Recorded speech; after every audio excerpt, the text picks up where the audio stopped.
ಈಗ ಎಲೆಕ್ಷನ್ ಯಾವ ನಿರೀಕ್ಷೆ ಮಾಡ್ಬೋದು ಅಂತ? ಸುಮಾರು 5 ವರ್ಷ ಆಯ್ತು BBMP ಎಲೆಕ್ಷನ್ ಆಗಿ. ಈಗ ನಾವು follow up calendar of events ಆಗ್ತಾ ಇರೋದು ನೋಡಿದ್ರೆ ಈ ವರ್ಷ ಅಂತ್ಯಕ್ಕೆ ಡಿಸೆಂಬರ್ಗೆ ಎಲೆಕ್ಷನ್ ಆಗೋಗ್ಬೇಕು. ಯಾಕಂದರೆ ಈಗ ಪಾಲಿಕೆಗಳು ಮುಂದಿನ ವಾರ ವಿಂಗಡಣೆ ಮಾಡಿ ಪ್ರಕಟಣೆ ಮಾಡಿದ್ರೆ ಅದಕ್ಕೊಂದು ಪ್ರಾಸೆಸ್ ಇದೆ, ಪಬ್ಲಿಕ್ ಅಬ್ಜೆಕ್ಷನ್ ಇದೆ, ಅದೆಲ್ಲ ಒಂದು ಏನು ಕಾನೂನಾತ್ಮಕ ರೀತಿಯಲ್ಲಿ ಮಾಡಬೇಕು ಆ ಥರ ಎಲ್ಲ. ಅದಾದ ನಂತರ ಇಮಿಡಿಯೇಟ್ಲಿ ವಾರ್ಡ್ ಸೃಷ್ಟಿ ಮಾಡ್ತಕ್ಕಂಥದ್ದು. ಆ ಪ್ರಾಸೆಸ್ ಮುಗಿದ ತಕ್ಷಣ ನೀವು ರಿಸರ್ವೇಷನ್ ಮಾಡೋದು, ರಿಸರ್ವೇಷನ್ ವೋಟರ್ ಲಿಸ್ಟ್ ಜೊತೆಗೆ ಆಗುತ್ತೆ. ಸೊ ಹೆಚ್ಚು ಕಡಿಮೆ ಏನೇ ಆದರೂ ಡಿಸೆಂಬರಲ್ಲಿ ನಾವು ಚುನಾವಣೆ ನಡೆಸ್ಬೋದು. ಇದು BJP ವಿರೋಧ ಮಾಡೋದಕ್ಕೆ ಮುಖ್ಯ ಕಾರಣ ಏನು ಅಂತ ಸರ್? ಈಗ ಪಾಲಿಕೆ ಜಾಸ್ತಿ ಆದರೆ ಆಡಳಿತ ಅಂತ ಕುಸಿತ ಆಗುತ್ತೆ ಅಂತನಾ, ಅಥವಾ ವಾರ್ಡ್ಗಳು ಜಾಸ್ತಿ ಮಾಡಬೇಕು ಅಂತ? ಒಟ್ಟಾರೆ ವಿರೋಧ ಕಾರಣ ಏನು ಅಂತ ನನಗೂ ಸಂಪೂರ್ಣವಾಗಿ ಅರ್ಥ ಆಗಿಲ್ಲ. BJP ಅವ್ರ ವಿರೋಧ ಯಾಕೆ ಅಂತ. ಅವರು ಒಂದೇ ಇರಲಿ ಪಾಲಿಕೆ ಅಂತ ಹೇಳಿದರು, ಬಟ್ ಭಾಳಷ್ಟು ಜನ ಅವರ ಪಕ್ಷದ ಅಭಿಪ್ರಾಯ ನಿಲುವು ಒಂದೇ ಇರಲಿ ಅಂತ ಇತ್ತು. ವೈಯಕ್ತಿಕವಾಗಿ ಇದು ಒಂದು ಅನ್ಸೈಂಟಿಫಿಕ್ ಇದೆ, ಇದರಿಂದ ಯಾವುದೇ ಲಾಭ ಆಗ್ತಾ ಇಲ್ಲ, ಬೆಂಗಳೂರು ನಗರ ಗುಂಡಿ ಮುಚ್ಚಕ್ಕೂ ಕೂಡ ಈ ಪಾಲಿಕೆಯಿಂದ ಆಗ್ತಾ ಇಲ್ಲ, ನೀವು ವಿಂಗಡಣೆ ಮಾಡಬೇಕು ಅಂತ ವೈಯಕ್ತಿಕವಾಗಿ ಭಾಳಷ್ಟು ಜನ ಅವರು ಸಲಹೆ ಕೊಟ್ಟಿದ್ದಾರೆ.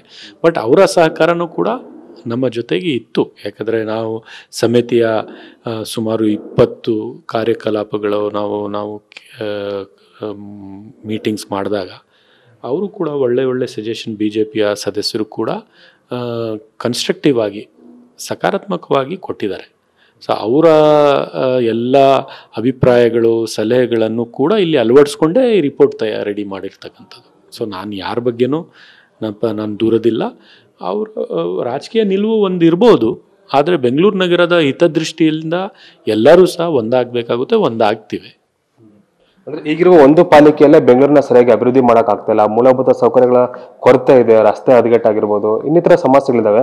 ಇನ್ನು ಪಾಲಿಕೆನ 3 ಭಾಗ ಮಾಡಿದ್ರೆ ಅಭಿವೃದ್ಧಿ ಯಾವ ರೀತಿ ಸಾಧ್ಯ ಆಗುತ್ತೆ ಅಂತ ಸಾರ್ವಜನಿಕ ವಲಯದಲ್ಲಿ ಒಂದು ರೀತಿ ಚರ್ಚೆ ಶುರುವಾಗಿದೆ. ಈ ಒಂದು ಪಾಲಿಕೆ ಅತಿ ಹ್ಯೂಜ್ ದೊಡ್ಡ ಪಾಲಿಕೆಯಿಂದ ಸಾಧ್ಯವಾಗ್ತಾ ಇಲ್ಲ ಅಂತಾನೆ ಮರು ವಿಂಗಡಣೆ ಮಾಡಿ ಡಿಸೆಂಟ್ರಲೈಸ್ ಮಾಡಬೇಕು. ಸೈಂಟಿಫಿಕಲಿ ಯಾವಾಗಲೂ ಡಿಸೆಂಟ್ರಲೈಸ್ಡ್ ಪವರ್ ಇದ್ದರೆ, ಅಧಿಕಾರದ ವಿಕೇಂದ್ರೀಕರಣ ಆದರೆ ಮಾತ್ರ ಕೆಲಸಗಳು ಮಾಡಿಸೋದಕ್ಕೆ ಸಾಧ್ಯ. ಒಂದೇ ದೊಡ್ಡ ಪಾಲಿಕೆ 786 ಚದರ ಅಡಿಗೆ ಒಂದು ಪಾಲಿಕೆ ಇದ್ದರೆ, ಒಂದು ಮೇಯರ್ 11 ತಿಂಗಳಿಗೆ, ಒಂದು ಕಾರ್ಪೊರೇಷನ್ ಕಮಿಷನರ್ ಹೇಗೆ ನೋಡೋಕ್ಕಾಗುತ್ತೆ? ಅದಕ್ಕೆ ಮರು ವಿಂಗಡಣೆ ಮಾಡಬೇಕು ಅಂತ.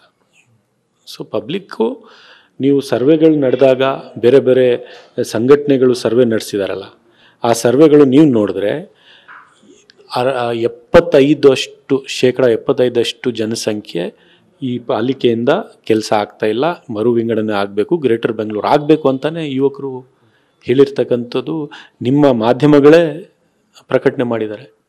ಸೊ ಹಾಗಾಗಿ ಜನರ ನಿರೀಕ್ಷೆ ಇದು ಹೋಗಬೇಕು, ಈ ವ್ಯವಸ್ಥೆ ಹೊಸ ವ್ಯವಸ್ಥೆ ಬರಬೇಕಂತಿದೆ. ಅವ್ರ ನಿರೀಕ್ಷೆ ತಕ್ಕಂತೆ ಅವ್ರಿಗೆ ಸಹಾಯ ಆದಂಗೆ ಬೆಂಗಳೂರು ನಗರದ ಹಿತದೃಷ್ಟಿಯಿಂದ ನಾವು ನಿಶ್ಚಿತವಾಗ್ಲೂ ಮಾಡ್ತೀವಿ. ಈಗ ಗ್ರೇಟರ್ ಬೆಂಗಳೂರಿಗೆ ಒಳಪಡುವಂತ ಕೆಲ ಗ್ರಾಮಗಳು, ಆ ಗ್ರಾಮಸ್ಥರು ವಿರೋಧ ಮಾಡ್ತಾ ಇದ್ರು ಗ್ರೇಟರ್ ಬೆಂಗಳೂರಿಗೆ ಬೇಡ ಅಂತ. ಸೊ ಅದೀಗ ಇಲ್ಲಿ ತನಕ ಬಂತು. ನನ್ನ ಗಮನಕ್ಕೆ ಯಾರು ವಿರೋಧ ಮಾಡಿರ್ತಕ್ಕಂಥದ್ದು ಬಂದಿಲ್ಲ. ಭಾಳಷ್ಟು ಗ್ರಾಮಸ್ಥರು ನಮ್ಮದು ಕೂಡ ಸೇರಿಸ್ಕೊಳ್ಳಿ ಅಂತ ಬಂದಿರತಕ್ಕಂಥದ್ದು ನನ್ನ ಮಾಹಿತಿಗಿದೆ. ಸೊ ಅದು ಮಾನದಂಡಗಳು ಏನು ಸೃಷ್ಟಿ ಮಾಡ್ತೀವಿ, ಆ ಮಾನದಂಡಗಳ ಒಳಗಡೆ ಯಾವ್ಯಾವ ಗ್ರಾಮಗಳು ಬರ್ತವೆ, ಸರ್ಕಾರ ಆ ಗ್ರಾಮಗಳನ್ನು ನೋಟಿಫೈ ಮಾಡುತ್ತೆ ಗ್ರೇಟರ್ ಬೆಂಗಳೂರು ಜೊತೆಗೆ ತಗೊಳ್ಳೋಕ್ಕೆ. ಇಲ್ಲದೇ ಇದ್ರೆ ಮಾಡೋದಿಲ್ಲ, ಅಷ್ಟೇ. ಇವತ್ತಿನ ಸಭೆ ಔಟ್ಕಮ್ ಏನಂತ ಸರ್? ಮುಂದಿನ ವಾರವರೆಗೂ ಅಂತಿಮವಾಗಿ ನಮ್ಮ ಎಲ್ಲ ವರದಿಗಳು ಸರ್ಕಾರ ಕೈಯಲ್ಲಿರಬೇಕು. ಸರ್ಕಾರ ಮುಂದಿನ ವಾರನೇ ತೀರ್ಮಾನ ಮಾಡಬೇಕು. ಆ ನಿಟ್ಟಿನಲ್ಲಿ ಚರ್ಚೆ ಆಗಿದೆ. ಈಗ ಅವತ್ತು ನಡೆಯುವ ಸಭೆಯಲ್ಲಿ ಈಗ ವಾರ್ಡ್ಗಳು ಎಷ್ಟಾಗಬೇಕು, ಜೊತೆಗೆ ಪಾಲಿಕೆ ಎಷ್ಟಾಗಬೇಕು, ಅಂತಿಮ ನಿರ್ಧಾರ ಅವತ್ತೇ ಆಗಿದ್ರೆ ನಾವು ಎಲ್ಲ ರೀತಿಯ ಬೇರೆ ಬೇರೆ ಆಪ್ಷನ್ಸು ನಾವು ಸರ್ಕಾರಕ್ಕೆ ಕೊಡ್ತಕ್ಕಂಥದ್ದು ಸಮಿತಿಯ ಕರ್ತವ್ಯ. ಅದರಲ್ಲಿ ಯಾವುದನ್ನು ಆಯ್ಕೆ ಮಾಡ್ಕೋಬೇಕು ಅಂಥದ್ದು ಸರ್ಕಾರದ ಅದು ಅಧಿಕಾರ. ಮಾನ್ಯ ಉಪಮುಖ್ಯಮಂತ್ರಿಗಳು ಕೆಲವು ನಿರ್ದೇಶನಗಳು ಇವತ್ತು ಕೊಟ್ಟಿದ್ದಾರೆ. ಅದರ ಪ್ರಕಾರ ರಿಪೋರ್ಟ್ ತಯಾರಾಗಿ ಅದನ್ನು ನಾವು ಕೂಡ ಸ್ವಲ್ಪ ಮಾರ್ಪಾಟು ಮಾಡ್ಕೋಬೇಕು. ನಾವು ಸ್ವಲ್ಪ ಅದನ್ನು ಅವರ ಸೂಚನೆ ತಕ್ಕಂತೆ ರೆಡಿ ಮಾಡಬೇಕಾಗುತ್ತೆ. ಅದನ್ನು ಪ್ರೆಸೆಂಟ್ ಮಾಡ್ತೀವಿ. 3 ಮಾಡಿದ್ರೆ, 4 ಮಾಡಿದ್ರೆ, 5 ಮಾಡಿದ್ರೆ 3 ಕೂಡ ಚರ್ಚೆ ಮಾಡಿ ಕೊಡ್ತೇವೆ. ಅದು ಅವರ ಆಯ್ಕೆಗೆ, ಸರ್ಕಾರದ ಆಯ್ಕೆಗೆ ಅದನ್ನು ಬಿಟ್ಟಿರ್ತಕ್ಕಂಥದ್ದು. Thank you.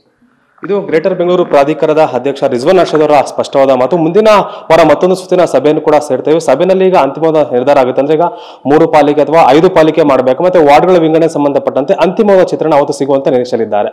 Camera person Vinod ಜೊತೆ ಅನಿಲ್ ಕಲ್ಕೆರೆ, TV9 ಬೆಂಗಳೂರು.